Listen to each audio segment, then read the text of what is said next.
நீலகிரியில் தடை செய்யப்பட்ட பிளாஸ்டிக் சோதனைகள் பெயருக்கு மட்டுமே என இயற்கை ஆர்வலர்கள் குற்றச்சாட்டு. பயன்பாடு அதிகரித்துள்ளதாகவும் அவர்கள் பெரும் அதிருப்தி. நீலகிரி மாவட்டம் பசுமை மலைகளின் அழகை காக்கும் நோக்கில் மாவட்டம் முழுவதும் பிளாஸ்டிக் பொருட்கள், குறிப்பாக குடிநீர் பாட்டில்கள் மற்றும் ஒருமுறை பயன்படுத்தப்படும் டம்ளர்கள் தடை விதிக்கப்பட்டுள்ளது. ஆனால் இந்த நடைமுறையில் இந்த தடைக்கு பெரிய பலன் இல்லை என இயற்கை ஆர்வலர்கள் குற்றம் சாட்டுகின்றனர். மாவட்ட எல்லைகளில் சோதனை சாவடிகள் அமைக்கப்பட்டாலும் அங்கு நடைபெறும் சோதனைகள் பெயருக்கு மட்டுமே நடைபெறுகின்றன என அவர்கள் குற்றம் சாட்டுகின்றனர்.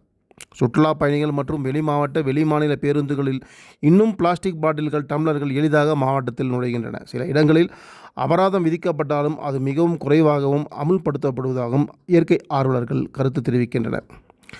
தடை உத்தரவு இருந்தும் பிளாஸ்டிக் பயன்பாடு அதிகரித்துள்ளது. சுற்றுலா பருவங்களில் குப்பைகள் பெருகுகின்றன. சுற்றுச்சூழலை காப்பாற்ற நடவடிக்கை எடுக்காவிட்டால் பசுமை மலைகள் பாதிக்கப்படும் அபாயம் உள்ளது என இயற்கை ஆர்வலர்கள் கவலை தெரிவிக்கின்றனர்.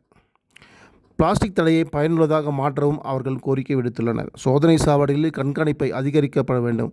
சுற்றுலா பயணிகள் மற்றும் ஓட்டுநருக்கு அடிக்கடி விழிப்புணர்வை ஏற்படுத்த வேண்டும். பசுமையை காக்கும் நோக்கில் பொருத்தமான மாற்று வழிகள் வழங்கப்பட வேண்டும் என்பது சுற்றுச்சூழல் ஆர்வலரின் வற்புறுத்தலாக உள்ளது.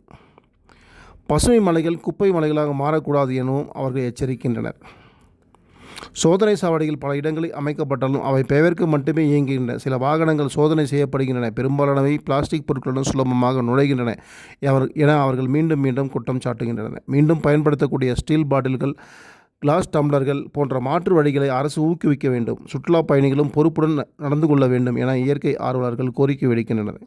இன்றைய நடவடிக்கை எடுக்காவிட்டால் நாளை நீலகிரியின் பசுமை குப்பைக்கு பலியாகும். இது இயற்கைக்கு மட்டுமல்ல, வருங்கால தலைமுறைக்கும் வாழ்வாதாரத்திற்கும் ஆபத்தில் ஏற்படுத்தும் என இயற்கை ஆர்வலர்கள் தொடர்ந்து எச்சரித்து வருகின்றனர்.